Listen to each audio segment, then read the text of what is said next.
हमने 2 दिन पहले देखा, 4 दिन पहले देखा कि एक मामला आया था अपने मऊ क्षेत्र से जो मामला था उसमें आदिवासी बेटी के साथ दुष्कर्म के बाद हत्या कर दी गई। और उसके उपरांत पूरे मध्य प्रदेश के अंदर एक माहौल ऐसा तैयार हुआ है कि पूरे आदिवासी समाज के भीतर जिन लोगों के अंदर क्रांतिकारियों का खून आज भी जिंदा है, उन लोगों के अंदर एक विरोध की भावना वहां पे स्थापित हो चुकी है। और जैसे देखा जा रहा है कि जो मऊ की घटना है उसमें कई प्रकार की प्रतिक्रियाएं लोगों की आ रही है। और इससे कहीं ना कहीं हम सबसे बड़ा फेलियर समाज के साथ साथ सरकार का भी मानेंगे। मैं इसलिए कह रहा हूं चूंकि सरकार ने वहां पे जिस प्रकार से हत्या की, आदिवासी जो लोग आंदोलन कर रहे थे उनकी हत्या की, और हत्या के उपरांत साथ ही उन लोगों के ऊपर एफआईआर की जो लोग न्याय की मांग कर रहे थे। पर मतलब सीधा स्पष्ट है कि न्याय की मांग करने वालों के खिलाफ अगर सरकार एफआईआर करती है तो इसका मतलब साफ है कि हमारा लोकतंत्र बहुत पहले से खतरे पे आ चुका है। उसके साथ साथ ये संविधान भी हमारा देश का खतरे पे है। तो मैं आप लोगों से अनुरोध करता हूं कि इस विषय पर जहां कहीं भी हो, अपने अपने यथा स्थान से, सोशल मीडिया के माध्यम से हो या फिर पत्रकार मीडिया के माध्यम से हो, अपनी प्रतिक्रियाएं रखें। नेमावर में घटना हुई, आदिवासियों ने आंदोलन किया, आंदोलन के साथ साथ बहुत उग्र आंदोलन हुआ, उसमें भी कई लोगों के ऊपर एफआईआर हुई। मुआवजा मिलने के बाद कई लोग गायब हो गए।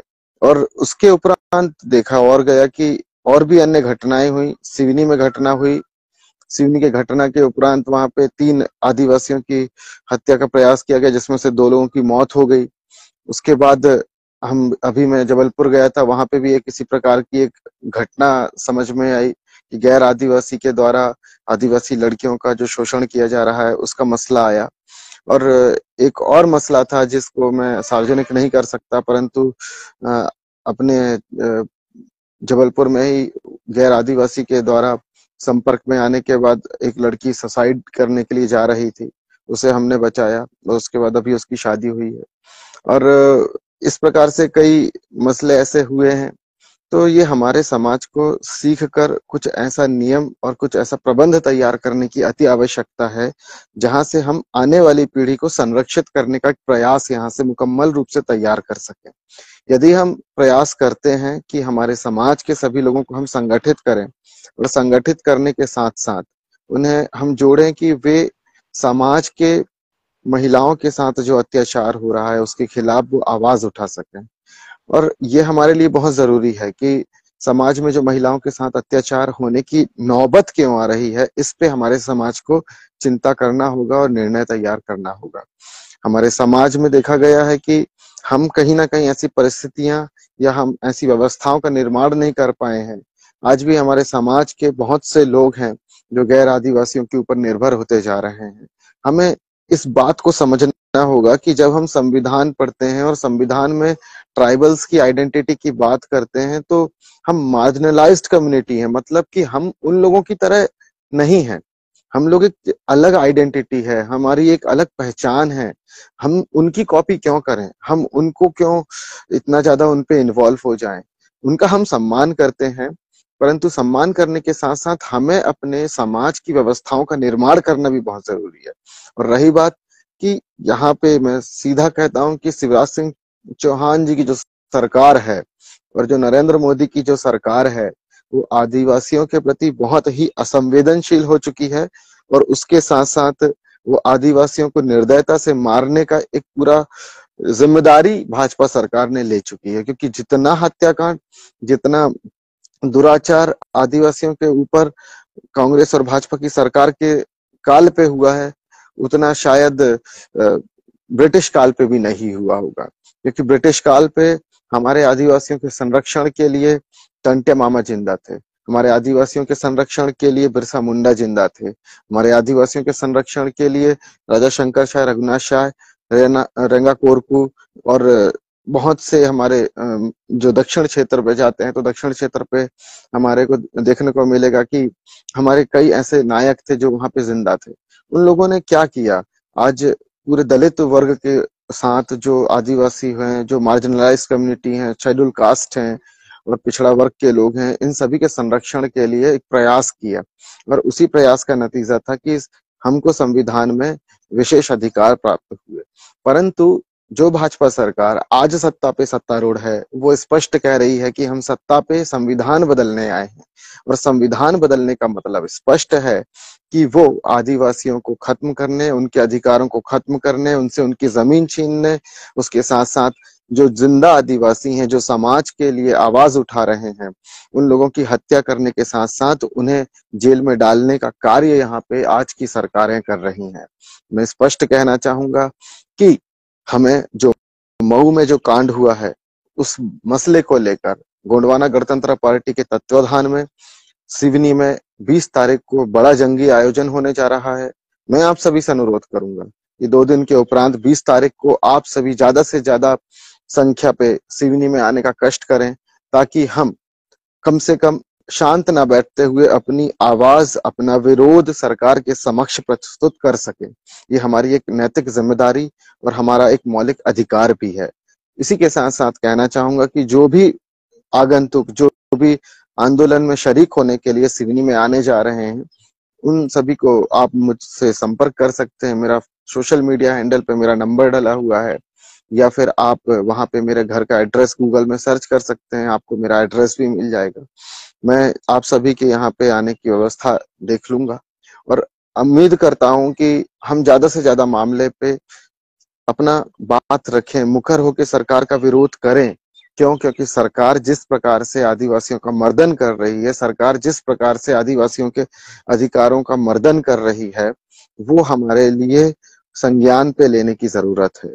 और मैं स्पष्ट कहना चाहूंगा कि अभी कुछ लोगों ने गुट की पोस्ट डाली है, तो मैं उनसे भी कहना चाहूंगा कि आदिवासियों पे गुटबाजी कराने का काम भी ये लोग जो कर रहे हैं, इन लोगों को आरएसएस फंडिंग कर रही है कि ये आदिवासियों को, उनके आइडेंटिटी को खत्म करके उन्हें या तो हिंदू बना दें, और हिंदू बना के उनका इस्तेमाल वो हत्याओं में करें, उनका इस्तेमाल आदिवासियों के खिलाफ करें, उनका इस्तेमाल वो विभीषण बनाने का कार्य करें। तो जो लोग आरएसएस फंडेड लोग मध्य प्रदेश पे काम कर रहे हैं, उनको दादा मरकाम की बांस कोट पे लाकर ठीक करने की जिम्मेदारी भी आदिवासियों को उठानी होगी। मैं आपसे कहना चाहूंगा कि ऐसे लोगों को आइडेंटिफाई करें और उनके खिलाफ मुखर होकर आवाज उठाएं, चाहे ये सीएम के साथ बैठे हों, चाहे ये किसी मंत्री के साथ बैठे हो। आपको विरोध प्रस्तुत करना पड़ेगा, क्योंकि ये वही लोग हैं जिन्होंने आज तक इस समाज के लिए, उसके साथ साथ भारत देश की आजादी के लिए एक उंगली तक नहीं कटाई, एक छिंगली नहीं कटाने वाले आज राष्ट्रवाद की परिभाषा भारत को देते हैं। मैं उन लोगों को भी कहना चाहूंगा कि सबसे बड़ा राष्ट्रवाद अगर है तो जिन लोगों के 500 रियासतों से ज्यादा जिनकी रियासत थी, गोंडवाना के साम्राज्य की रियासतें थी, उनको आप राष्ट्रवाद की पढ़ाई ना पढ़ाएं तो बेहतर होगा। मैं आप लोगों से कहना चाहता हूं कि आज 500 रियासतों को संरक्षित करने के लिए जिस प्रकार से हमारे समाज के कई क्रांतिकारियों ने यहाँ पर अपने देश की आजादी के लिए बलिदान दिया, अपने देश की आजादी के साथ साथ देश को संगठित करने का प्रयास किया, वहां पे हो क्या रहा है कि आज एक विशेष विचारधारा के लोग आदिवासियों के प्रति हीन भावना रखते हैं, और हीन भावना रखने के बाद उनके साथ दुराचार करते हैं। दुराचार करने के उपरांत उन्हें कहीं का नहीं छोड़ते हैं। ये संज्ञान में लेने की जरूरत है। क्योंकि कहीं ना कहीं हमारे आदिवासी समाज को संगठित होने से आज भी रोका जा रहा है। जब भी हमारा आदिवासी समाज संगठित होता है, वो सामाजिक आंदोलन मजबूत करता है, जब वो अपना तृतीय मोर्चा स्थापित करता है, तो भाजपा और कांग्रेस शासित जो लोग हैं, वो आदिवासी समाज के इन तृतीय मोर्चा से उन्हें तोड़कर इन्हीं के अनुसांगिक संगठनों पे जोड़ने का काम करते हैं। मैं आप लोगों से अपील करता हूं कि जो आदिवासी आंदोलन बुनियादी रूप से तैयार हुआ है, उस आदिवासी आंदोलन की जिसकी बुनियाद सांस्कृतिक राष्ट्रवाद की बुनियाद पे जो आदिवासी आंदोलन तैयार हुआ है, जो उनकी indigenous people declaration, tribal declaration and territorial position के आधार पे जो आदिवासी आंदोलन तैयार हुआ है, उस सांस्कृतिक राष्ट्रवाद के, आदिवासी संस्कृति के राष्ट्रवाद के आंदोलन को हमें यहाँ पे समाहित करते हुए आंदोलन को मजबूत करने की जरूरत है। क्योंकि हमारी पहचान ही हमारी संस्कृति से है। जब हमारी पहचान ही हमारी संस्कृति से है, तो हम अगर ट्राइबल को आइडेंटिफाई करेंगे तो उसे मिश्रित क्रॉस ब्रीड की आइडेंटिटी से नहीं आइडेंटिफाई करेंगे। और यदि हम अपने आदिवासी को उसकी संस्कृति के साथ मजबूती के साथ एकजुट करते हैं, सम्मिलित करते हैं, संगठित करते हैं, तो मैं आपसे दावा करता हूं कि नेमावर में गैर आदिवासियों ने जो आदिवासी बच्चियों के साथ किया, उसके साथ साथ मऊ में जो गैर आदिवासियों ने आदिवासी बच्चियों के साथ किया, जबलपुर में जो गैर आदिवासियों ने आदिवासी बच्ची के साथ किया, और आदिवासी बच्चियों के साथ जिस प्रकार से यहाँ पे तेलंगाना में एक डॉक्टर आदिवासी बच्ची को एक गैर आदिवासी ने प्रताड़ित इतना किया कि उसने सुसाइड कर लिया, इसका एक ही स्पष्ट रीजन है कि हमें इन आदिवासी बच्चियों को मनुवाद से बाहर निकालकर आदिवासी सांस्कृतिक राष्ट्रवाद की विचारधारा में लाकर सम्मिलित करने के साथ साथ उन्हें सुरक्षित करने की नैतिक जिम्मेदारी उठानी होगी। अगर यदि हमारे आदिवासी समाज की बच्चियां ईसाई मिशनरियों के बहकावे में न आए, वो बुद्धिस्टों के बहकावे में न आए, वो मनुवादी पाखंडों के और मंदिरों के बहकावे में ना आए, तो मैं स्पष्ट कहता हूं कि जो भी बात रहेगी समाज के भीतर रहेगी। और हमारा समाज सबको सम्मिलित करने वाला समाज है। हमारे समाज की एक विचारधारा रही है, आदिवासी समाज की एक परंपरा रही है कि आदिवासी समाज ने जो जैसा है उसको वैसा अपनाया है, और इसी से सीख कर कई लोगों ने बड़े बड़े आंदोलन खड़े कर दिए। अगर आदिवासी समाज क्रूर होता, अगर आदिवासी समाज के अंदर दुर्भावना होती, तो वो किसी और को अपने क्षेत्र पे बसने ही ना देता। आज कितने सारे लोग बाहर से आके आदिवासी क्षेत्रों पे व्यापार करते हैं।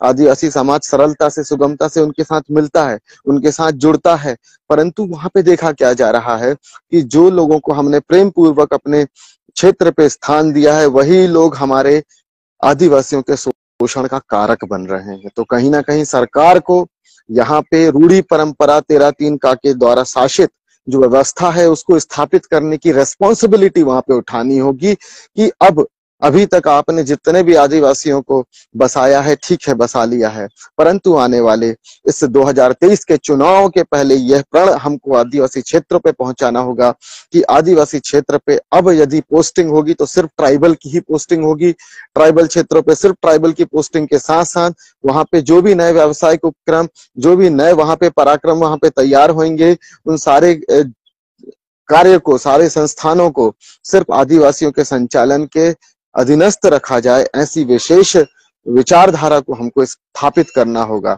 जब हमारे आदिवासी क्षेत्रों के बच्चों को बाहर भेजने से बेहतर हमें आदिवासी क्षेत्रों पे एक टेरिटोरियली ऑर्गेनाइजेशन के साथ साथ वहां पे टेरिटोरियल सरकार के संस्थानों का निर्माण करना होगा।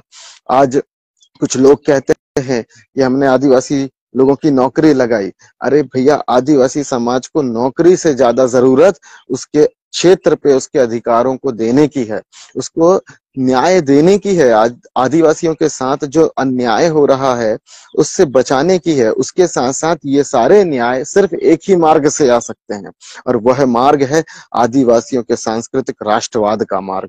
और आदिवासियों के सांस्कृतिक राष्ट्रवाद में कोया पुनेम हो, मुठवा पुनेम हो, गोंडी पुनेम हो, सरना धर्म हो, इन सब चीजों को स्थापित करना होगा। अभी हम लोग जितना भी हमने देख लिया ना, 70 साल 75 साल से देख लिया ना, हम लोगों ने इन पे विश्वास किया, इनको अपने क्षेत्र पे बसने दिया। आदिवासी शांति प्रिय तरीके से अपने क्षेत्र पे रह रहा था, उसने मंदिर बनने दिया, उसने मस्जिद बनने दिया, उसने गिरजाघर बनने दिया। उससे आदिवासी को फायदा क्या हुआ? उल्टा उसकी जमीन चली गई। तो मैं यह कहना चाहूंगा कि हम आदिवासी किसी धर्म के विरोधी नहीं हैं, बस ये धर्म आंध लोग हमारे क्षेत्र पे अतिक्रमण करना बंद करें।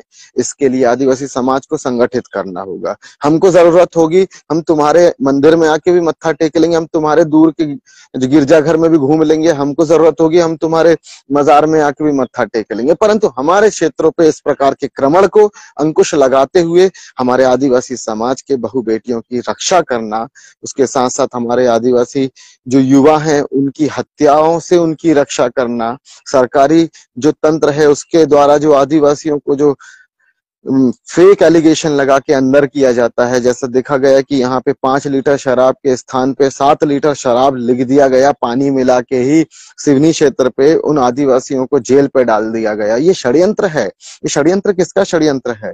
ये षड्यंत्र उन्हीं का षड्यंत्र है जिन लोगों की यहाँ पे शासकीय कलारियां चल रही हैं। तो हमको ऐसे लोगों को भी रोकना होगा। इस बात के लिए सारे आदिवासी समाज के लोग मुखर हों। और मैं आपसे अपील करता हूं कि जितने भी आंदोलन आदिवासी समाज के नाम से होने जा रहे हैं, 20 तारीख को गोंडवाना गणतंत्र पार्टी का विशाल यहाँ पे जंगी प्रदर्शन महाआंदोलन होने जा रहा है सिवनी में।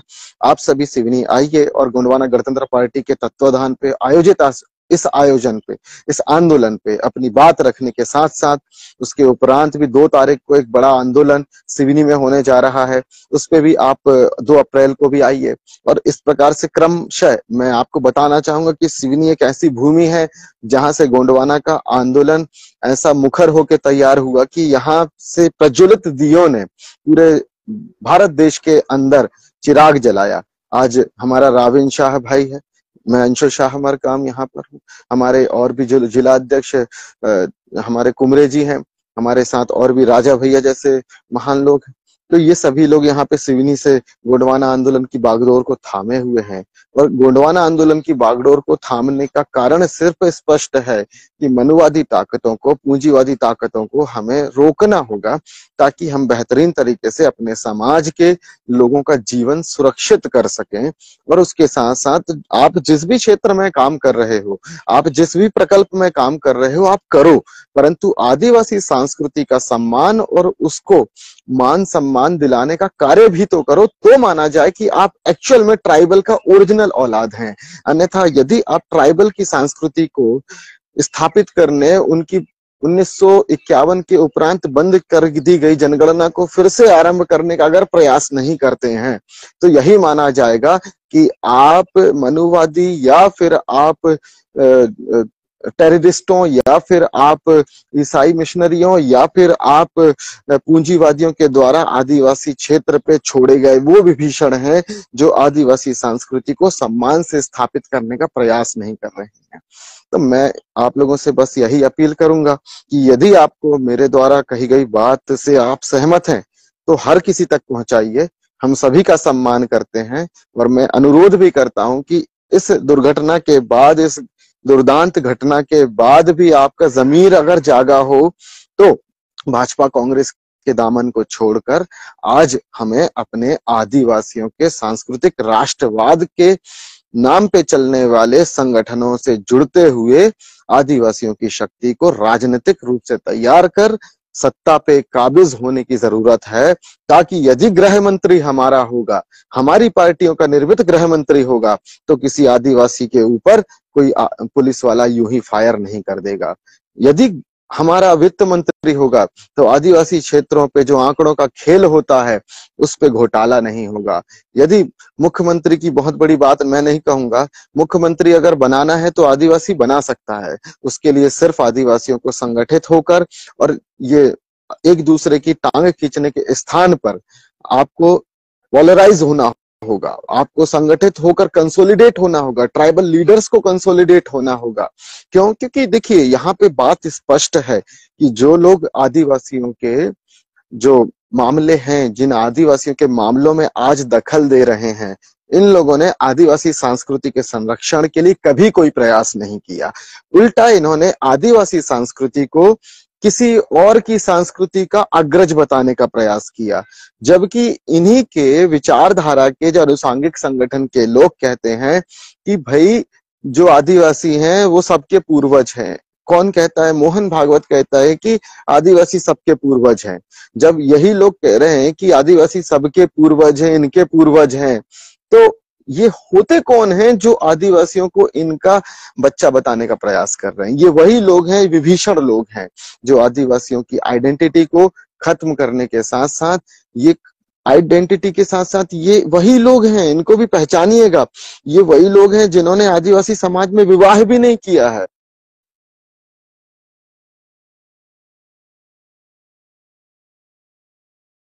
माफी चाहूंगा, मेरा थोड़ा सा रुक गया था, पॉज हो गया था।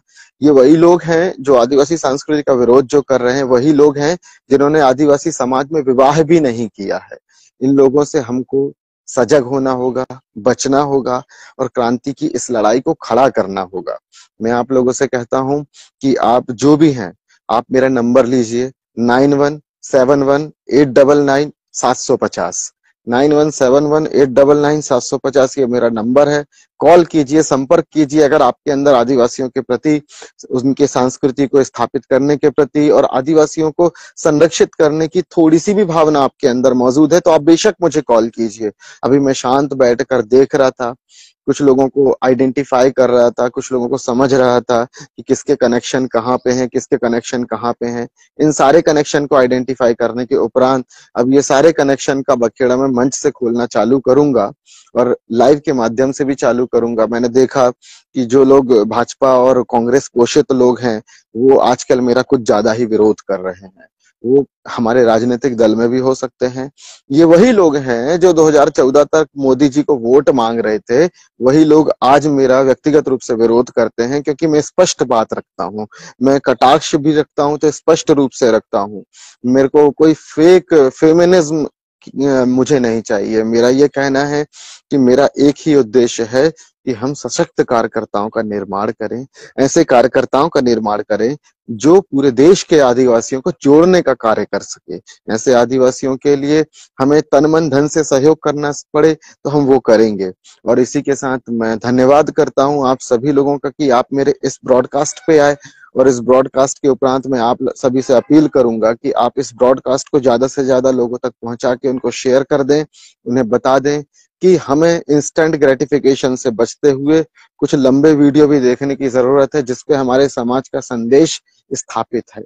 अगर हम इंस्टेंट ग्रेटिफिकेशन में फंसेंगे तो उस पे पूरी बातें, पूरा इतिहास और पूरी परिचर्चा हमको नहीं मिलने वाली। हमें लंबे वीडियो देखकर अपने समाज की बातों को सुनकर उन्हें लोगों तक पहुंचाने का प्रयास करना होगा। इसी के साथ साथ अपील करूंगा कि हमारा एक चैनल है जिसे हमने 2016 में स्थापित किया था, जिसका नाम इंडिजिनस भारत है। आज वह चैनल काफी ग्रो कर गया है और आप सभी के सहयोग से वो indigenous Bharat YouTube channel 15,000 subscriber के समीप पहुंचने वाला है। उसी के साथ साथ अनुरोध करूंगा कि जल्द से जल्द जैसे ही 1 लाख सब्सक्राइबर हमारे कंप्लीट हो जाएंगे, उसके उपरांत हम इंडिजिनस भारत चैनल को रजिस्टर्ड करके RNI करा के हम आदिवासियों की आवाज को विधिवत रूप से हम लोगों के द्वार तक पहुंचाने का प्रयास करेंगे। इसी के साथ आप सभी को सादर सेवा जोहार। अपील करूंगा फिर से कि आप 20 मार्च को सिवनी में ज्यादा से ज्यादा जनसंख्या में पधारें। आदिवासियों के न्याय की इस महा आयोजन में, महा आंदोलन में पधारें। उसके साथ साथ अपील करूंगा कि आप 2 अप्रैल को भी जो हमारे कंडीपार क्षेत्र पे होने जा रहा एक आदिवासियों का बहुत बड़ा आयोजन है, उस पे भी सम्मिलित होने का प्रयास करें। इसी के साथ इस वीडियो को ज्यादा से ज्यादा साझा करें। यहाँ से ब्रॉडकास्ट खत्म होने के बाद यह वीडियो आपको इंडिजिनस भारत यूट्यूब चैनल पर मिल जाएगा। इसी के साथ आपको सादर सेवा जोहार। जय सेवा।